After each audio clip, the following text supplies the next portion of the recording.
Great. Great. Okay. So yeah, and so without further ado, let me just get started. So welcome everyone.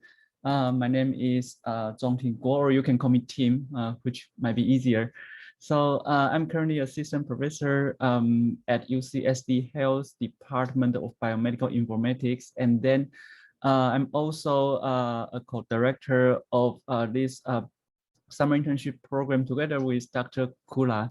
So I'm currently working remotely, so I was not able to join yesterday's orientation and also most of the lectures today. My apology for that, but I'm very happy to see you all online, and then and also I really hope you can get a very excited and also great experience during this summer.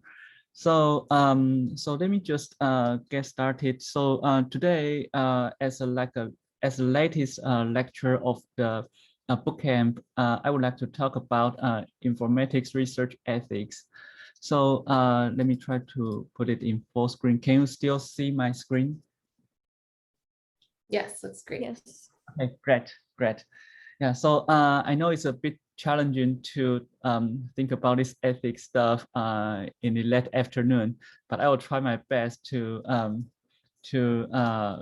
give like an overview of this. So actually, I do believe you have all of you have received an email from Elizabeth asking you to voluntarily complete the ethics trainings and also some R trainings and also some readings.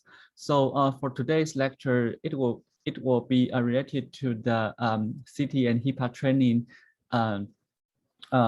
materials. So previously, before the program, those trainings are kind of optional, but then now that we are officially in the first week of our program, these trainings becomes mandatory. So so if you have already done that, that's great. So today will be kind of like a recap.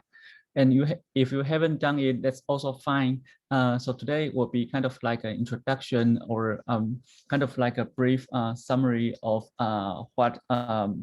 what is important regarding the research ethics in our field. So today I won't be cover all of the things taught in the CT and HIPAA training. That will be too much, but I will talk mainly about the things that is the most relevant to biomedical informatics and our summer internship. Okay, so if you have any questions, please feel free to interrupt me and or put it in the chat box. So I will go ahead and get started. So so let's start from the research ethics. So this topic becomes important like a long time ago. So as you might know, scientific research has produced substantial social benefits, but also have some ethical concerns. So for example, the abuse of human subject in some biomedical experiments is kind of controversial. And so this research should be carried out in an ethical manner. So this leads to the Belmont report about 40 years ago. So so the basic ethical principles include like three angles. Like when we do a research, how can we protect our protect human subject related to the research? So the three principles include respect for persons, which is treating our research targets as a human instead of as just a target or just some numbers. So so one example is has to do with prisoners. So some research are related to like inviting prisoners to join to volunteer, so-called, but actually those are not really volunteer, because the prisoners by joining the study, he or she might get better better food or have a longer rest. So so it's kind of like a biased. And then, so this is the first thing that when we conduct any human subject related experiments or studies, we need to consider how we can respect for persons. And the second one is beneficence. So for this one, the idea is also very clear. We want to maximize benefits while minimize the harms for our for the human subjects. So an example here is like children. So for many children related clinical trials or studies, these children themselves might not be direct beneficiaries of the studies, because when the medicine were developed, they might have already been kind of grown up. But then still today, we still invite children to join clinical trials just because we want to maximize the benefits for future children. And also in the meanwhile, we need to consider minimum harms to current children. And then the third one is justice, that we need to consider fairness while we conduct the experiments. So an example is the selection of easily available research subjects. So for example, at UCSD, we might think about like the easiest research subject will be the students that we can find here. And then but then we need to consider when we make this decision, whether this will create bias. So these are like three important principles when we conduct research related to human subjects. So there are ways in which ethics or unfortunately lack of ethics appear in academia. So we want to make sure that we follow these general ideas. So although our summer internship research project may or may not directly related to human subject, you might or might not interact with human subject directly, but it is still good to keep in mind, because most of our research at least work on the data from human subjects, which we will talk very soon. So before going to the data part, one important thing is about academic integrity. So this has to do with a general guideline for our summer internship or UCSD as a whole. For example, plagiarism is not allowed, like all of us know. But then the definition of this is actually the use of others' work, words, or ideas without attribution. So as you can see, for these integrity considerations while we conduct research, it is usually not the problem of using others' work. It is usually the problem of without attribution. So using others' work is actually a good thing, because we always want to stand on the shoulders of the giants. But the problem is we cannot do this without acknowledging the source of the work.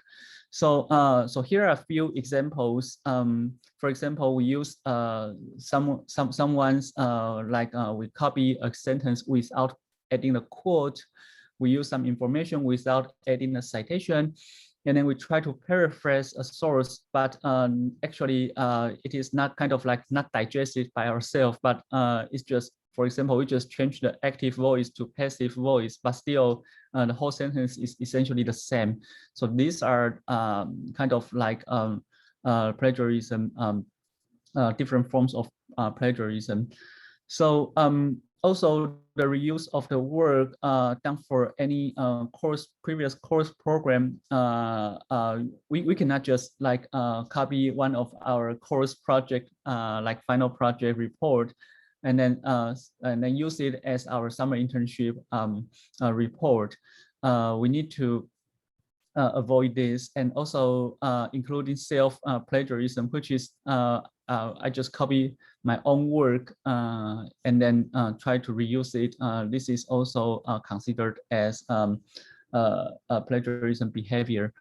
So as you can see, like citation or attribution is actually the key part for this plagiarism thing. So that's why in our slides, for example, as you can see these slides, we put a source like where did I get this information at the bottom of these slides, so that people know I did not invent all these ideas. I actually cite this website. And also, as you can see in my slides, I put a lot of quotes, meaning that these are also not my language. I'm just citing the original source using the quote, meaning that I just copy the whole thing here. So with that, actually, UCSD defines a few violations with so-called points. So the points are the kind of like the severity of these violations. So again, this is not like a policing lecture, so I won't go through these whole things in the details, but we can just quickly skim them together, so that we have some idea about what is allowed and what is not. So so the basic violations, for example, like unauthorized collaboration. So for example, if you're working with your mentor for research project, and then you have and then there's a like you one of your friends feel very interested, so and then want to join. So before you share your information and start to work with your friend, actually you should consult with your mentor first. So we need prior authorization instead of doing these things, asking for authorization after fact. So these are some basic ideas, and also for the next one, limited plagiarism, paraphrasing from source without attribution, that we all know. And then extensive plagiarism, which is, for example, asking our friend or relative or roommate or other people to write a paper without acknowledging the help, or false citations. And then the next one will be falsification, fabrication, which is I do believe everyone knows that, like we just kind of like mark up our results or modify our results to make it looks better. These are not allowed. And also finally, these two super high points violations. I don't really believe any of us will do this, but I put them here just for completeness.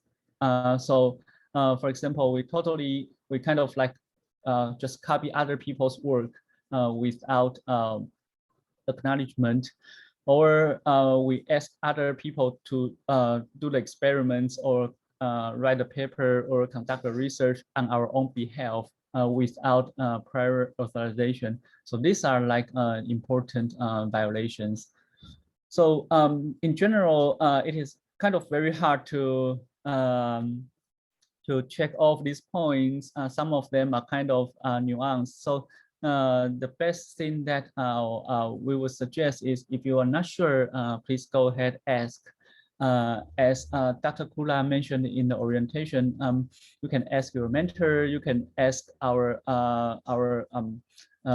summer internship committee, you can ask Dr. Kula or myself, or even you can go up and then ask our department chair, Dr. Machado. So there are many, we are very open to these communications. So if you have questions, please just ask before taking actions. So so now, after understanding the basics of the protection of human subject and also our integrity, then we want to combine these both to more related to our summer internship, which are data and software. So data and software need to be protected as properties of UCSD.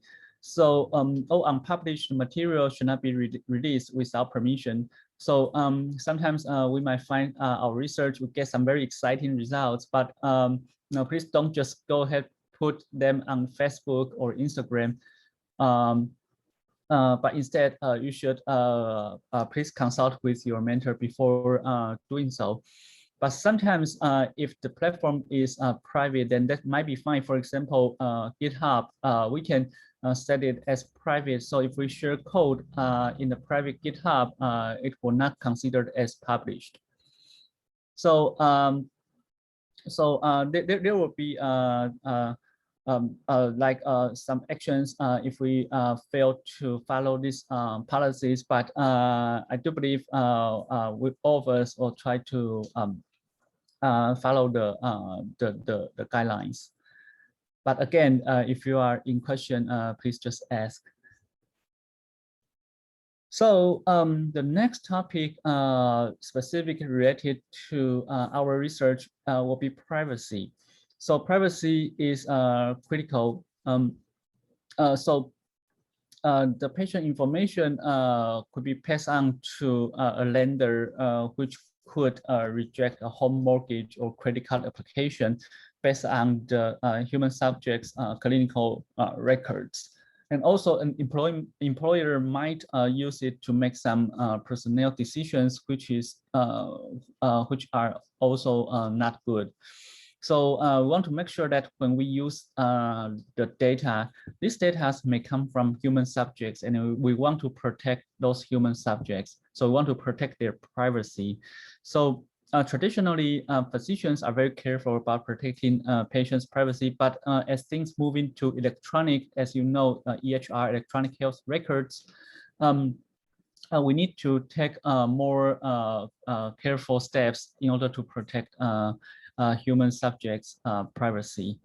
So to do this, we need to know what we should protect and how we could protect this research data. So so for the question of what we should protect is actually defined by this so-called PHI, or protected health information. So this is defined in the Health Insurance Portability and Accountability Act, or HIPAA, as 18 identifiers. So this HIPAA is actually the HIPAA training, the same one. So so there are 18 identifiers, including name, dates, and the others. So this information can be used to uniquely identify a patient and also include important health information. So these are kind of like critical information that we need to be very careful. So based on the definition of 18 identifiers, our data set could actually be divided into 3 categories. The first one is called PHI dataset. So this is the one that may contain all or part of the 18 HIPAA identifiers. So for this, to use this data, to access this data, we need to propose a research proposal and then submit it to Institutional Review Board, or IRB, for approval. And after getting the approval, we can access the data afterwards. And also we need, sometimes we need patient informed consent, like the patient need to agree that they would like to allow us to use the data. But usually in our case, in many cases, if we are using the data afterwards, like the secondary use of the clinical data, usually this patient informed consent requirement may be waived by the IRB, but this is upon approval. So the first, the highest level kind of like security data set will be this PHI data set, because it may contain all of this sensitive information. And then the second one is called limited data set. So this one, for this one, it allows at most two specific HIPAA identifiers, which are dates and zip codes.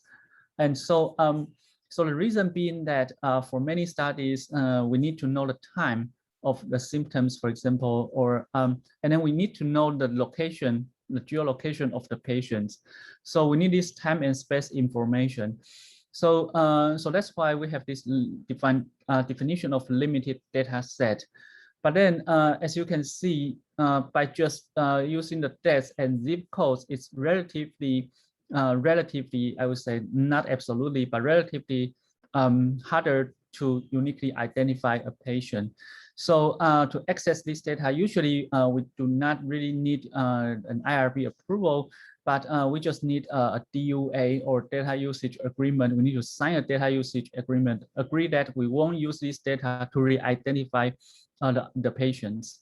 And this might or might not need IRB, but not always. And then again, patient information, informed consent could be needed or could be waived depending on the data set. So this is the second tier. And the third tier is so-called de-identified data set, which contains absolutely no HIPAA identifiers. And then this data would usually be publicly available for any researcher without needing IRB or DUA because they are fully de-identified. So they are not considered as sensitive data.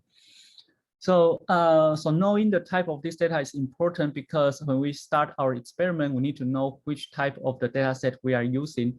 And then this could impact our research timeline as well, because for PHI data set, getting an approval from IRB office might take months. And then for limited data set, getting a DUA sign could take days. And then for the identified data set, basically, usually we can get the data immediately. So these are the considerations. And also so the next question would be, like after we spend this time for working on IRB and get approval, or we sign the DUA, or we download the data set, how could we further protect patients' privacy? So here, we want to protect the data even if it is limited or de-identified. So the reason being that a recent research showed that using 15 demographics can uniquely identify 99.98% of Americans. So the data, although they call it de-identified, it might be used to re-identify those patients. And then the other thing is referring. So an interesting study by a researcher shows that it is possible to, by reading Washington State newspaper stories and then matching those key information with the EHR records, this researcher was able to success 43% of the time. So so even if the data is limited or de-identified, we should try our best to still protect them because they are from human subjects. So the question that we want to ask ourselves is that if these were my data, what should I want done with them? So a rule of thumb is we want to protect patients' data, the human subject data, just like protect our own data. So we don't really want to post pictures of this data on Facebook or social media, etc. So how could we store this sensitive data? So in general, if you get a PHI data set or sensitive data set, please try not to store it on your own laptop or on public cloud or unsecured paper materials, like print it out and just leave it on your table. But instead, we should try to put them in a HIPAA compliant workspace and then consistent with research IRB and also DUA, I missed it here. And then paper study records, we should store them in a locked filing cabinet. Okay, so I think that's all I have to say. So at the end, just remind that if you haven't completed the HIPAA training and SID training, please do so, and then please send the certificates and score sheet to Elizabeth in this first week of the internship. And then also please complete the reading of this short free book in the first week as well. All right, so I think that's all I have. Any questions?